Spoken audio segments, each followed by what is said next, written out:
గురువించిన మా అందరికీ కూడా ప్రొవైడ్ యేసుక్రీస్తునామంలో వందనాలు తెలుస్తుంటాం. అది ఏదైతే 12వ తారీఖు రోజు జరిగినటువంటి హలో క్రైస్తవ చలో ఢిల్లీ అనేటటువంటి కార్యక్రమానికి మేము ఢిల్లీకి వెళ్ళడం జరిగింది. మరి అనివార్య కారణాల వల్ల జంతర్ మంతర్లో జరగాల్సినటువంటి మీటింగు మరి ఆంధ్రభవన్లో మరి జరిగింది, విజయవంతంగా జరిగింది.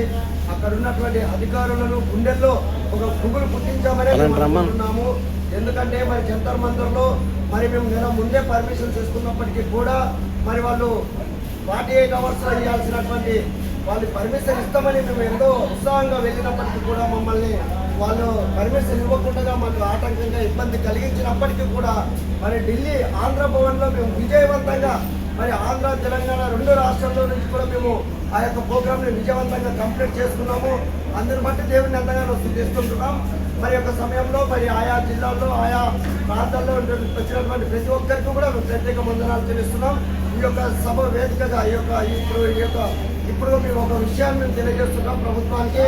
మరి 1950 ప్రెసిడెన్షియల్ ఆర్డర్ పారా 3ని వెంటనే రద్దు చేయకపోతే మరి ఇదే తెలుగు 2 రాష్ట్రాల్లో నుంచి కూడా మేము పెద్ద మొత్తంలో మళ్ళీ వాళ్ళు పర్మిషన్ ఇచ్చినా ఇవ్వకుండా నెక్స్ట్ టైం వాళ్ళు పర్మిషన్ ఇచ్చినా ఇవ్వకుండా మేమంతా కూడా కలిసిగా వెళ్ళి మరి మీ యొక్క క్రైస్తవుల యొక్క ఐక్యత చేస్తాం.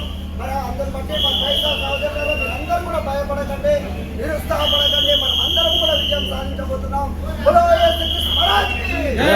క్రైస్తవుల ఐక్యత, క్రైస్తవుల ఐక్యత.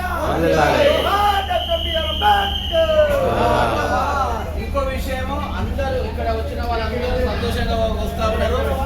ఏ విషయంలో కూడా ఎలాంటి లోటు లేకుండా మళ్ళీ ఇక్కడ సికింద్రాబాద్ రావడం జరిగింది. ఓకేనా? అందరూ ఓకేనా? హ్యాపీనా?